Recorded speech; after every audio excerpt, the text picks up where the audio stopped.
Hola, hoy en Status hablaremos de cómo juzgar las ideas creativas. Este fue el tema del seminario organizado por la AMAP, Asociación Mexicana de Agencias de Publicidad, impartido por Héctor Fernández y por Luis Ribó, dos destacados creativos mexicanos. Veamos.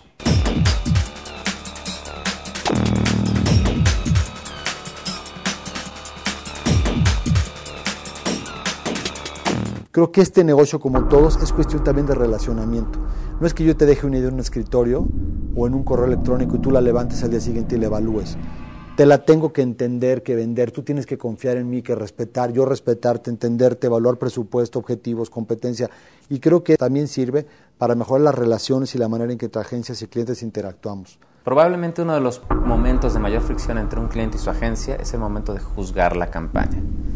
Y esa fricción viene de la diferencia que tenemos en formación, la gente de perfil creativo, de hemisferio derecho del cerebro, y la gente de perfil, digamos, racional, que en la zona media de los clientes, que viene manejada por el perfil del lado izquierdo del cerebro. Para un cliente muchas veces el riesgo que tiene que tomar al aprobar una campaña, digamos, radical, es un riesgo que se ve directamente en los resultados de su empresa.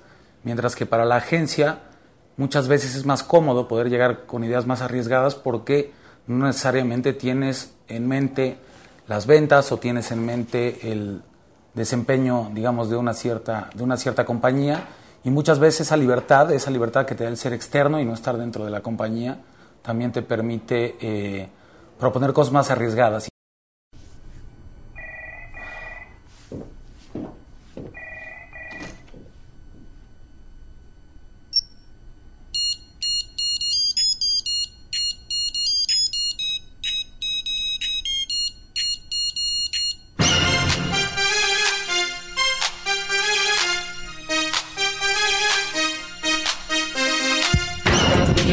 Tonight, move your body from left to right. To all you freaks, don't stop the rock. That's freaks, don't stick it in over hot.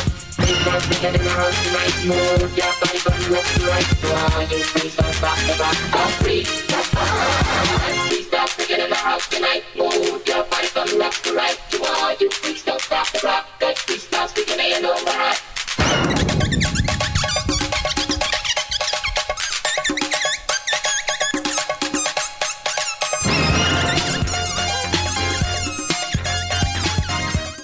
Hace algunos años, cuando uno quería hacer una campaña exitosa, se buscaba un diferencial competitivo, probablemente que era algo que generaba el producto o la marca, que lavaba mejor, que blanqueaba más la ropa, o cualquier otro que refrescaba más, o que era el coche más rápido, que tenía mayor caballaje, etcétera, etcétera.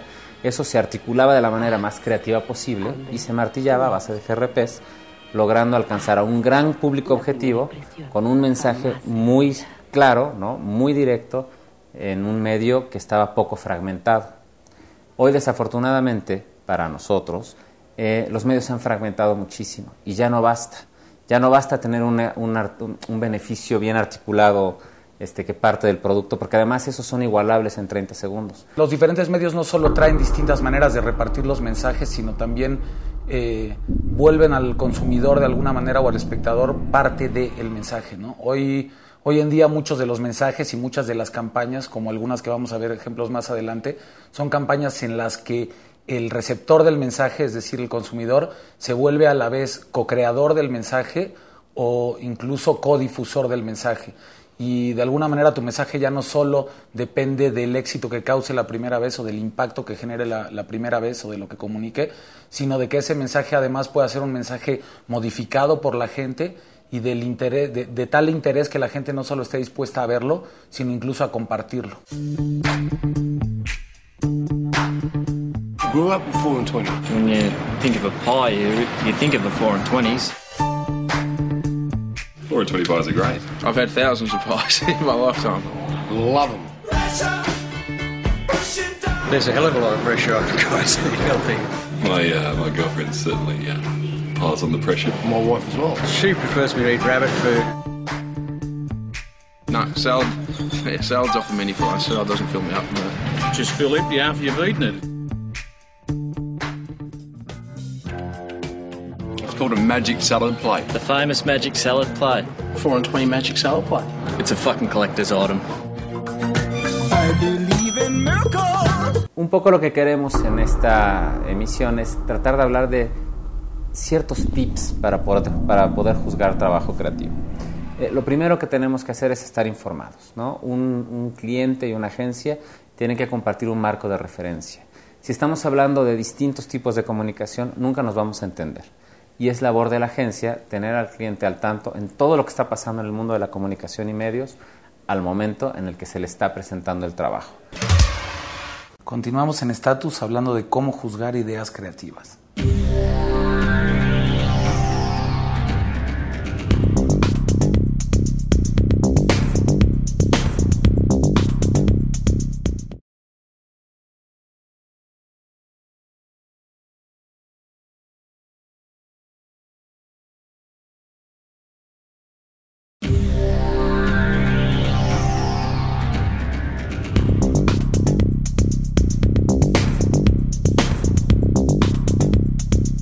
Las fuentes de un creativo no deben ser los libros y los anuarios y los reels. Las fuentes de un creativo deben ser los museos, la literatura, las novelas, el cine. Esas son las fuentes que tiene que tener un creativo. Pero sí hay que encontrar una forma en la que tengamos un lenguaje común.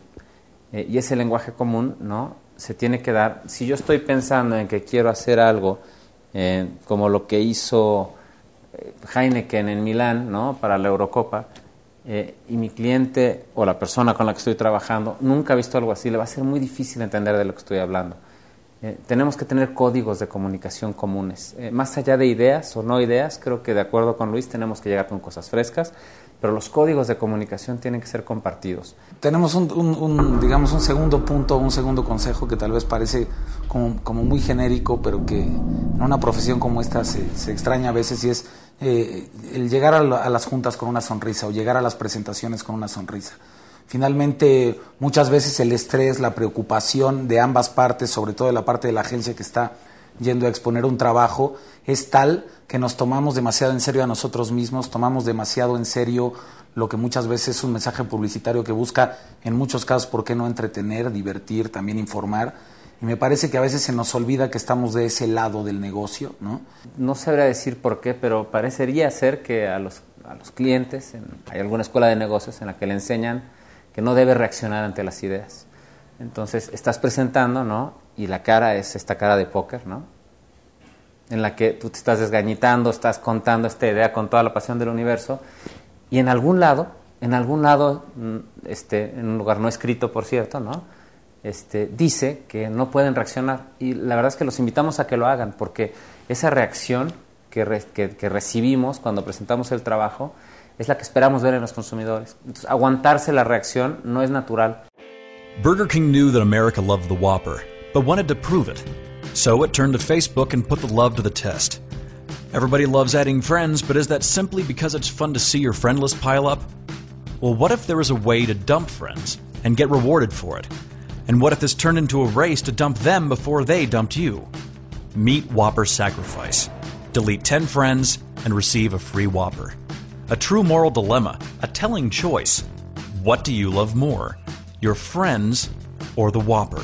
Otra cosa que es muy importante y que por alguna extraña razón no sucede todo el tiempo es que a la junta de presentación de creatividad tiene que estar siempre la persona que escribió el brief. Es una cosa de lógica. Tendríamos que ver la junta de información, la de brief y la de presentación de campaña como parte de exactamente el mismo proceso. Si no, lo que pasa es que la persona que no escribe el brief, se la pasa adivinando al que no está. Y entonces es cuando empezamos con este lenguaje de no sé si esto es lo que quiere ver fulanito. En realidad, eso no es lo importante es la idea que está en la mesa, ¿es buena o mala?